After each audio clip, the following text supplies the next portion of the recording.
Hello everyone welcome back to my new mini blog. आज रेसिपीटी बहुत चटपटा अच्छी आउ बहुत कम तेल मसला यूज होती बहुत सहज उपाय ही बनई। बंधाकोबी गोटे रेसिपी बंधाकोबी संतुला साधारणतः समस्ते सिझेकी ही बनाती। मुझे यूनिक स्टाइल बनई आउटा बिना पियाज रसुण बनई। चलतु स्टार्ट करवा आज रेसिपीटी।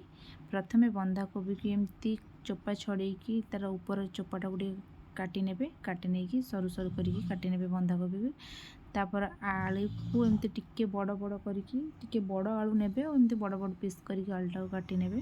काटला सारा पर तापर दबा गोटे प्रेसर रे सबुतक बंधाकोबीर पत्र को आउ ता सहित आलू को आउ टमाटो दुईटा नहीं मु आपण हिसाब रे नेबे। मु जेहेतु गोटे हाफ केजी बंधाकोबी मोर कोबीटा गोटे केजी थिला तार अधा मु काटी तो से दुईटा टमाटो नहीं।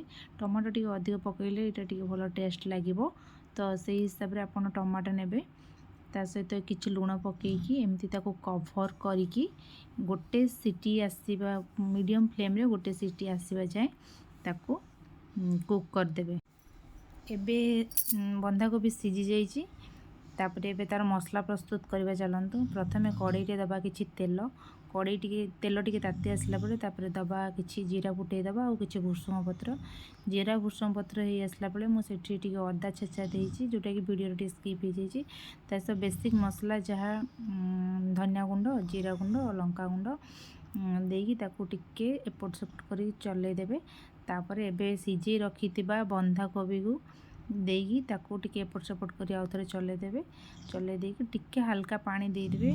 पानी दे सारला परे पानी फुटी आसला परे किछि गरम मसला दे देबे। दे सारला परे हमर रेडी हो जिवो बंधाकोबीर एक संतुला। बहुत टेस्टी थिला। ता सहित मु खिचड़ी बनैथिली। खिचड़ी